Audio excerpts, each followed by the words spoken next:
Local media news channel में आप तमाम दर्शकों का बहुत-बहुत स्वागत है। आज हम गुमला जिला की सेकंड टॉपर उर्सुलाइन कॉन्वेंट की रिधिमा कुमारी जी के पास आए हुए हैं, जो अपने जीवन में पढ़ाई के दौरान क्या-क्या संघर्ष किया, कैसे तैयारी की, तैयारी के दौरान क्या-क्या अपनाया, किन-किन मोटिवेशनल स्पीकरों के जीवन को अपनाया।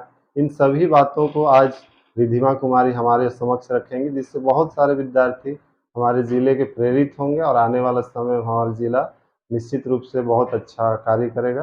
तो रिधिमा जी, आपका हमारे चैनल बहुत-बहुत स्वागत है। आप अपने जीवन के संघर्षों को बच्चों के समक्ष रखेंगे। मैं रिधिमा कुमारी उर्सुलाइन हाई स्कूल गुमला की स्टूडेंट हूँ। मैं तर्री गांव से हूँ और मेरे पापा का नाम मनोज सिंह है, वे एक फार्मर है और मेरी मम्मी सुजाता देवी, वो एक सहिया है। जी, तो आपने जो पढ़ाई के दौरान कितना घंटा पढ़ाई किया? मैंने शुरुआत में 2 से 3 घंटा मैं शुरुआत में 2 से 3 घंटा पढ़ती थी और फिर लास्ट में जो अक्टूबर के बाद से मैंने 3 घंटा और 3 से 4 घंटा पढ़ना शुरू किया और लास्ट का 1 महीना था जिसमें मैं 7 से 8 घंटे पढ़ती थी। जी, जी। तो आपने जैसे आजकल के बच्चे ज़्यादातर मोबाइल में, सोशल मीडिया में रहते हैं, तो आपने क्या ये सोशल मीडिया में ज़्यादातर समय देती थी?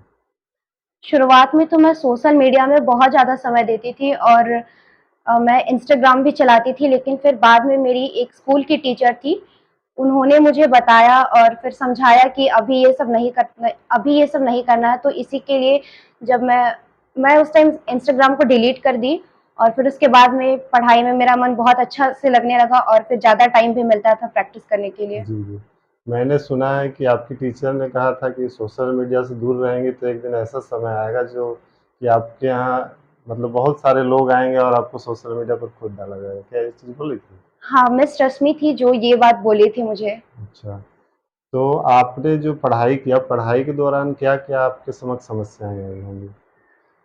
समस्याएँ मैं जो भी पढ़ती थी जैसे कि केमिस्ट्री में मुझे बहुत डाउट रहता था और शुरुआत में केमिस्ट्री मुझे बिल्कुल भी पसंद नहीं था क्योंकि मैं उसको पढ़ने में असक्षम रहती थी और फिर बायोलॉजी मुझे बहुत अच्छा लगता था और बाकी सब्जेक्ट्स भी मुझे सोशल साइंस में बहुत अच्छा लगता था और फिर लास्ट में मैंने अपने टीचर से सारे टीचर से मैं डाउट पूछने जाती थी, जिस दौरान से मेरा केमिस्ट्री का सारा डाउट भी क्लियर हो गया था और लास्ट टाइम पे केमिस्ट्री मेरा बहुत अच्छा से हो गया था।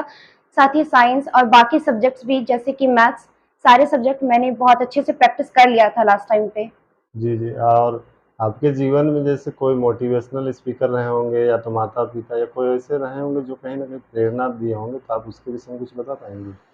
यस सर, हमारी प्रिंसिपल थी सिस्टर हिरमिला, उन्होंने हमारे लिए स्कूल में बहुत सारे मोटिवेशनल स्पीकर्स को बुलाए और फिर हमें मोटिवेट किया।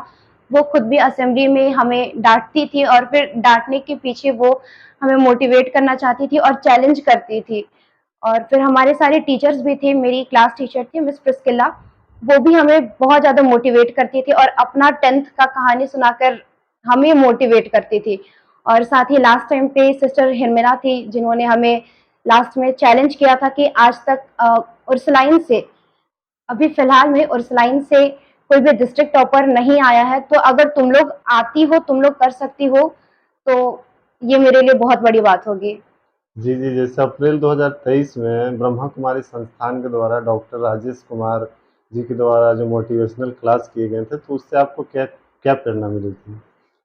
सर, उससे मैं बहुत ज़्यादा मोटिवेट हुई थी और उसमें मुझे ये पता चला उसके बाद मैं मतलब कि मोटिवेशनल स्पीकर ने मुझे जो भी बताया, उसके बाद मैं आके टाइम टेबल बनाई थी और उसे मैंने फ़ॉलो भी किया था और फिर उसमें मैंने मोटिवेट तो हुई लेकिन स्टेबिलिटी थी मेरे में, तो फिर मैं बहुत ज़्यादा भी नहीं पढ़ती थी, लेकिन मैंने पढ़ना कम भी नहीं किया था। जी, जी।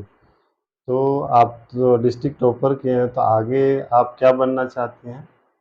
अभी मैं नीट का तैयारी कर रही हूँ, तो मैं डॉक्टर बनना चाहती हूँ और मेरा तो सपना ये है कि मैं आर्मी डॉक्टर बनूँ।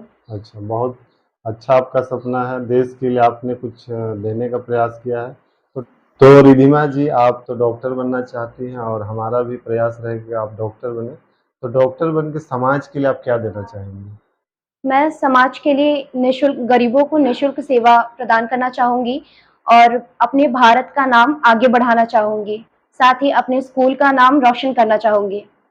तो आपने जो अंतिम समय तैयारी की, किस तरह से तैयारी की ताकि आने वाले समय में जो बच्चे साल भर नहीं तैयारी कर पाते और अंतिम जो 4 महीना होता है, तो वो 4 महीने कैसे तैयारी करें ताकि आप ही की तरह वो टॉप कर पाएँ? मैंने लास्ट टाइम पे पिछले 5 साल के सारे प्रीवियस ईयर क्वेश्चन को सॉल्व किए थे, क्योंकि झारखंड बोर्ड में अधिकतर देखा जाता है कि वहीं से क्वेश्चन आता है, और सैंपल पेपर भी मैंने सॉल्व किया था, और एनसीईआरटी के सारे लाइन्स, जैसे एसएसटी के मैंने एनसीईआरटी के सारे लाइन्स कवर कर लिए थे, और बस इतना ही। बहुत-बहुत धन्यवाद। ये हम रिद्धिमा की माँ के समक्ष हैं और आप अपने बच्चों को पढ़ाई के दौरान क्या-क्या गाइड किए, क्या-क्या सलाह दी उसके विषय में आप कुछ बताएँगे? हम रिधिमा को कहते थे कि बेटा ऐसा मोबाइल सब देखना नहीं है, तुमको पढ़ाई करो और पढ़ाई करके ही आगे बढ़ना है बच्चा को, ये जी। करके हम इसको शिक्षा देते थे और कहते थे कि अगर पढ़ाई करना तो उससे आगे तुम्हारा भविष्य भी बन सकता है। जी, जी, जी।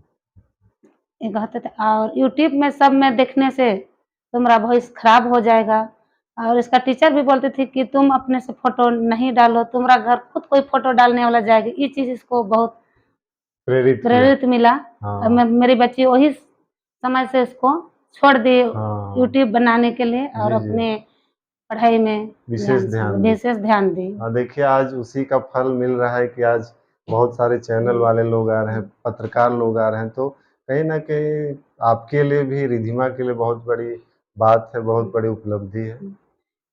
इसलिए हमको आज बहुत खुशी मिल रहा है कि मेरी बेटी मेरी बात को सुनी और अपने पापा का बात को भी सुनी, अपने स्कूल का टीचर सब का बात सुनी।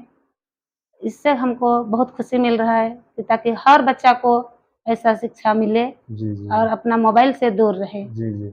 आपने बहुत अच्छी बात की है और आज बच्चों को मैं तो कहूँगा कि अपनी पढ़ाई के दौरान सोशल मीडिया से दूर भी उतना ना रहे, लेकिन पास भी उतना ना रहे।